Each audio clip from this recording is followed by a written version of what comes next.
Hi. I'm okay. Let me get that out of the way. I'm okay.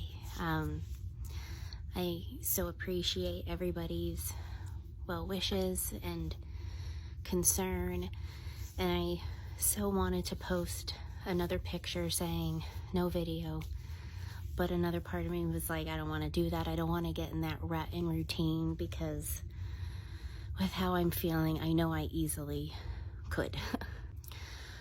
So I'm gonna go through what happened. Excuse how I look. I haven't showered. I'm tired. I didn't sleep. I slept 49 minutes last night. So yeah. But I wanted to go through what happened to both just let you know. But also, you just don't know if other people go through stuff like this. If you've gone through it, you hopefully won't go through it. But if you do, just, knowledge is power type of thing, I'm also going to be using cutesy little phrases because I don't know what TikTok likes and doesn't like, you know what I mean? But I had said on this past Saturday, I went for my yearly women's exam, where they test things with schmears and all that good stuff. And at the time, it felt like my Scooby-Doo got nicked. That the doctor might have scraped externally. It was a discomfort I've never experienced before when I have gone in for those exams. And throughout the day, I was uncomfortable down below deck, But it was one of those things where it's like, I'm sure tomorrow, the next day type of thing, all will be well. And on Sunday, when I had to pee, it hurt. But it didn't really hurt in the way of a UTI or a yeast infection, because it was more external pain. But I gave it, I'm like, you know what, let's just give it a day, because, our below deck region is very self-healing and stuff. You don't have to do much per se, you know what I mean? And then on Monday, an itchiness set in. But again, not an itchiness of a yeast infection or a UTI, but I knew something wasn't right. So I said to my husband, I think when you get home, I should go to urgent care. I will say on Monday, I did call Planned Parenthood, but nobody returned my phone call. And they still haven't. Nothing negative against them. I have the same problems with other doctors' offices. You leave messages for nurses and doctors and they don't call. It just seems to be what it is. But on Monday I went to urgent care, and, they took a pee specimen, and they do it, they do a sample testing of your most basic strain, which is testing for fecal matter. And then they send it out to a diagnostic lab for strains of various kinds. So I tested negative for the in-house UTI, but the doctor was like, you could have another strain because what you're telling me sounds like a UTI. And I was like, really? I'm not sure. He's like, yeah. So he gave me an antibiotic and prescription strength Azo for symptoms, symptom relief, and said, start this. And then if your culture comes back and what we prescribed you won't attack it, we'll give you a new prescription for what will work. And I said, okay, sounds good. I started it that night. And then on Monday, I woke up and I was really tired. And I knew I was going to be tired because on Tuesday we were taking one of our cats to the vet because she's not doing well. Different video for a different time. So I'm like, I was up worrying and thinking, so I'm like, I'm tired from that. And then as the morning progressed and I woke my kids up and I was doing the morning chores, I was just feeling so achy. I was like, man, it feels like I have a fever. and I took my temperature, and it was like 101.6. It was the thermometer picture I posted when I said no video today. And I was like, I have a fever. And I took my temperature a couple hours later because I started getting chills. Like my kids could see the goosebumps on me. And it went up to 102.6. And I was like, ooh, not good. I took some naproxen, and it went down to like 100. Like it was a roller coaster. And so the next day, I was still experiencing discomfort below deck. And I now had this fever. So I called urgent care, and they're like, well, if you have added symptoms, you need to come in for another, once over. So when my husband got home, went back to urgent care. So we got to urgent care maybe 6:30-ish. I'm not 100% sure. It's dark, but that means nothing because of the time change. I got a different doctor than I had on Monday, and they had received my culture results from Monday. So he looked them over, and he's like, you don't have a UTI. You have no growth for a UTI. And I was like, oh. And he's like, I'm very concerned. And I was like, what? He goes, you have an unexplained fever. You have unexplained discomfort. He's like, I think you need to go to the emergency room. And I'm like, what? He goes, you should go to the emergency room so they can do an abdominal ultrasound, an intervajayjay ultrasound, take some flesh culture from your Scooby-Doo, do maybe a CAT scan, blood work. And I'm looking at him, and my shirt instantly became darker with sweat, and I started to shake. And when I got there, my fever was 99.1, which was the lowest it had been, and I took no fever reducer on purpose, knowing I was going to go to the doctor. I did a urine sample that day, and it was still negative for, what they could test. He's like, I'm advising you to go to the emergency room. He's like, you need a full workup to find out what your body is trying to fight, because this isn't good. You could go into septic shock. And I was stunned. I can't describe how I was feeling. In that day, also in the afternoon, my palms of my hands started to itch, and my feet started to itch. I was joking, oh, my palms are itching. I'm going to come into money. Far from it. The money's going to be leaving really fast. But, I couldn't even call my husband, they dropped me off at urgent care. They were going to go to Aldi to get a pizza for dinner. We were at a cereal, and I couldn't even call my husband. I was having a full panic attack, and the doctor called him and relayed everything I just said, and we went to a smaller emergency room because I thought of going to a full-fledged hospital emergency room. I was like, take me home. No. But we have an emergency room that doesn't admit, like it's just for treatment, and then if you have to be admitted, they transport you. And I had been there before, so I said, I'll do that one. It's much less intimidating, and you're in and out much faster. So that's where I went. And I was the only one there, which I was pleased about because I knew I would be taken care of immediately and without wait. And the intake nurse, because it says, who sent you here? Were you sent here by a doctor? Is it just you? So I said, an urgent care sent me, and I explained why. And she used some colorful language that I will instead phrase with, Jiminy Cricket, why the flippity flop are you here? And I was like, I don't know. Sorry, I thought somebody was at the door needing me. So she took my temperature, and it was 98.7, the lowest it had been.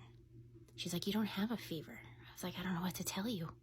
My blood pressure was very high, understandably, so they didn't hold that against me. Took another pee sample. She goes, why are you here? She's like, can you explain it to me again? And I went through the whole spiel, and she's looking at me like I'm an octopus. Like, why are you here?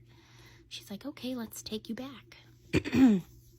So they took me back to an examining room, and I waited for like that nurse. She comes in with her notepad, and she's like, why are you here? And I went through it again. She goes, okay, you don't have a fever right now. And I'm like, apparently not. I did, an hour ago. She goes, just looking at you, you seem like fine. I'm like, uh-huh. And she goes, okay, hey, let's get the doctor in here and let's get you looked at and figure out if there's something going on. Sorry, I had to clear my throat. So the doctor came in and he was like, talk to me, what's going on? So what is this, my 5th, 6th relay of everything? I went through everything, and I was being extremely descriptive. I'm always very descriptive of location of problems, what it feels like. I try to equate it to something that is universally felt. He's like, all right, I'm going to examine you. I'm like, you know what? Have at it. So he did. He's like, show me where you feel this discomfort. He's like, it looks a little irritated there. It's red. I'm like, it's all external. Nothing feels internal. He's like, well, let's do an internal exam.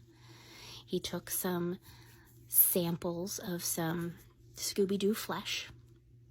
He's like, let's get a workup and see if we have anything going on. And it'll be about an hour, and we'll get back to you. He's like, but I don't see any reason to order any of these tests. Your urgent care doctor felt the need to. Because looking at you, looking at your symptoms, nothing is presenting urgent. Not even an hour later, he comes in, he goes, you have no UTI. You have no yeast infection. He's like, you are spick, span, shiny clean down there. He's like, the sample I took shows nothing of anything other than the bacteria that should exist in your body. He goes, you could have been nicked, and maybe there's a staph infection starting to brew underneath your skin, and we can treat that preliminarily. He's like, or you just were unlucky and got like a 24-hour virus that just took you out with a big fever at the same time you had this symptom. And I was like, okay. He goes, but I see no medical reasons to do any of the workup your urgent care doctor said you needed. I said, okay. So he's like, I'm going to give you a high-dose pill for your staph infection treatment so that it gets in your system and gets working if it's there. Send off a prescription, and you're good to go. So I took the pill that they wanted, and I left. And I felt so stupid, and nobody made me feel stupid. And it feels like that they might get a lot of urgent care send-outs, like urgent care gets and sends you out. And it's happened to my husband once before. I can't remember what symptoms he went in, but the doctor there sent him to the hospital, and the hospital's like, why are you here? But I just felt like this was a very expensive mistake.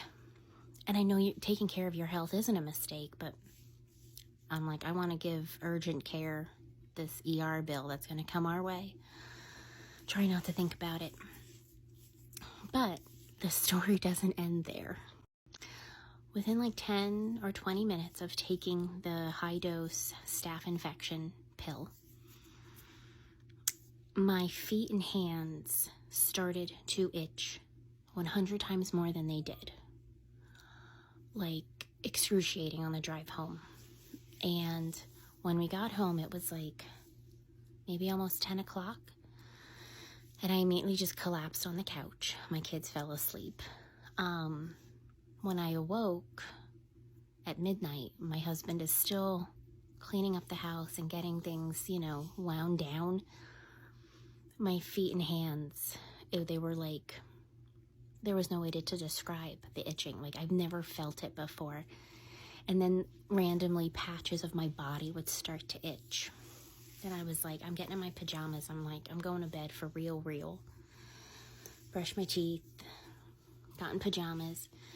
And when I lay down in bed, like, I physically couldn't lay down. It was too uncomfortable, the itching. And I got up. Luckily, we have tile, so the coolness felt good on my feet.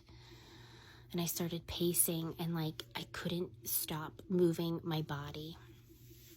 It's like I started to have a very violent panic attack where I collapsed on the floor, and my husband had to come over. It was really bad. And I couldn't sleep. I slept for 49 minutes. I spent most of the night just, like, sitting so that my feet could touch the cool tile. I even tried falling asleep on the cold tile. I had to keep the air conditioning at an Arctic level just to keep my body cold, to feel an inch of relief.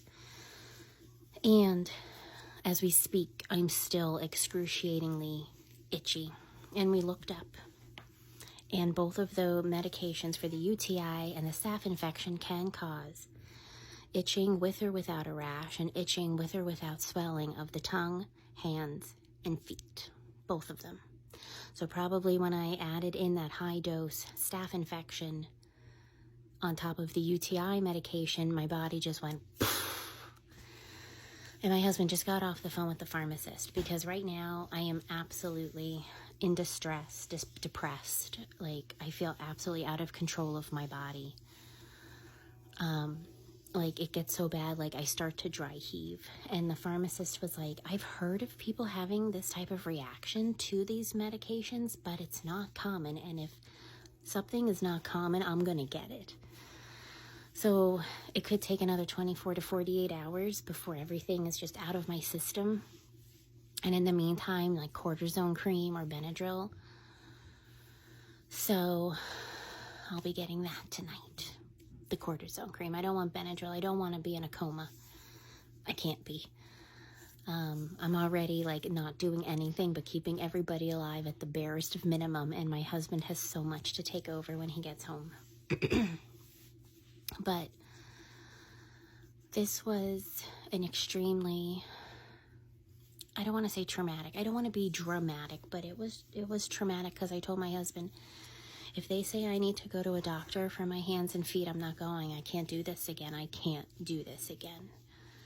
This has been an exhausting, excruciating, traumatic experience. And what's hard is that when I do make the effort to take care of myself, something like this does happen.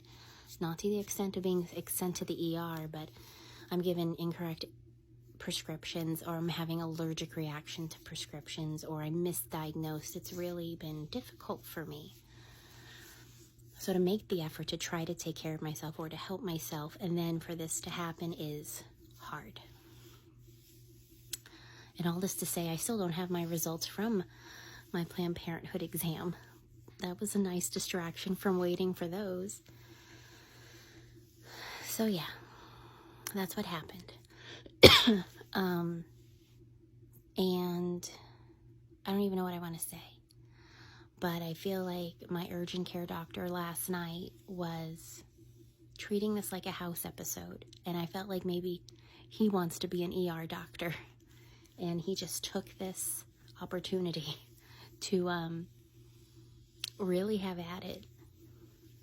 He was like, if you were my wife, my mother, my sister, I'd be driving you to the ER right now.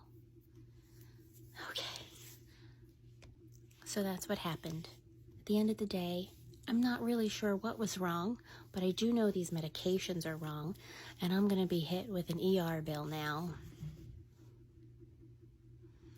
But my husband says, at least for all intent and purposes, you're okay.